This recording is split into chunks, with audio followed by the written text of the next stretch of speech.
Okay, so another problem involving angle of elevation. So an airplane is sighted 7 kilometers directly away from the base, whose measures and angle of elevation we have 48 degrees.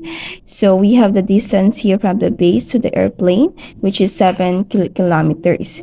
So what is the altitude of the height of the airplane? So we are going to look for the distance from the airplane to the ground. So we have our given 48 degrees angle of elevation, 7 kilometer, which is the distance from the base and the airplane. So we have our ratio here, which is we have 7 kilometers, and then we have the h. So we have our hypotenuse, and then we have our opposite of 48 degrees, or opposite of theta.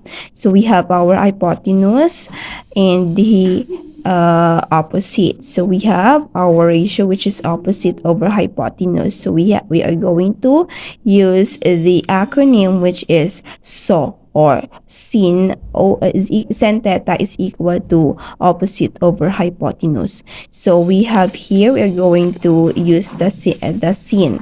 So we have sin 48 degrees. We have here is equal to, substitute the values. We have our h, and then hypotenuse, which is 7. So we are going to cross multiply. So we have our h here in a billion. We have our h is equal to sin 48 degrees times 7. Kaging cross multiply natin. Next, we have here, so use your calculator to evaluate sin 48 degrees. And then we have our sin 48 degrees is equal to 0.77431444825 for 8 times our 7.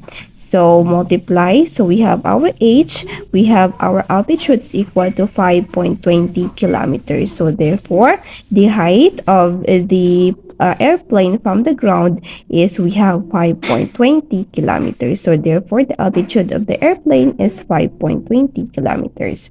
Okay, so that's all about the angle of elevation. So next naman is we're going to talk about the angle of depression. So please subscribe to our YouTube channel, and thank you so much for watching.